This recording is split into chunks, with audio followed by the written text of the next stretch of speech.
Pagkatapos nga makuha ng Converge si Jordan Heading. Converge reportedly wants Mikey Williams and Troy Rosario as well. Should Converge trade for Mikey Williams?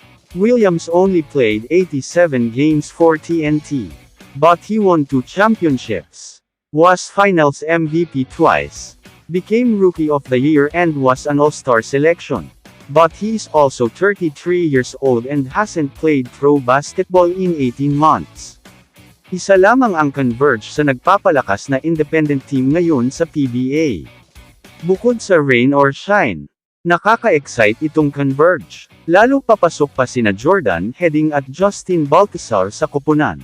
Dalawang siguradong magbuboost pa ng malaki sa laro ng team.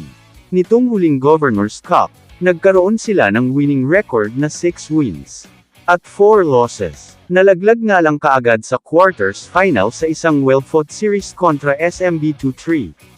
Pero kahit na ganun, kaabang-abang talaga ang future ng koponan nila. Lalo ngayong mas lalakas pa sila. Ang number 1 overall pick nung huling PBA draft na si Justin Baltazar.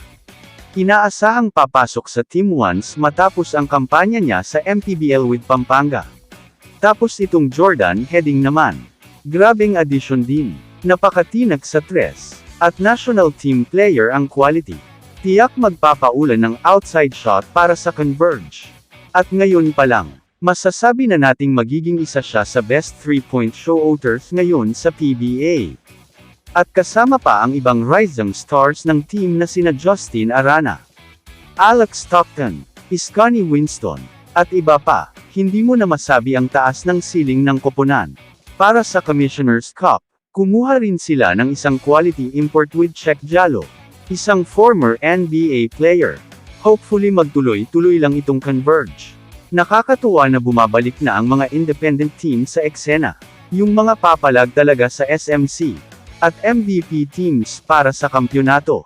Justin Baltazar will make his first game for Converge in the Commissioner's Cup.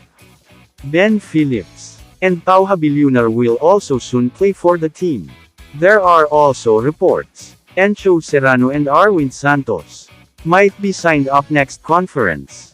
Converge already has 18 players on their roster.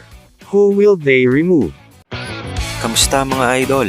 Three Brothers TV para sa sports news and update.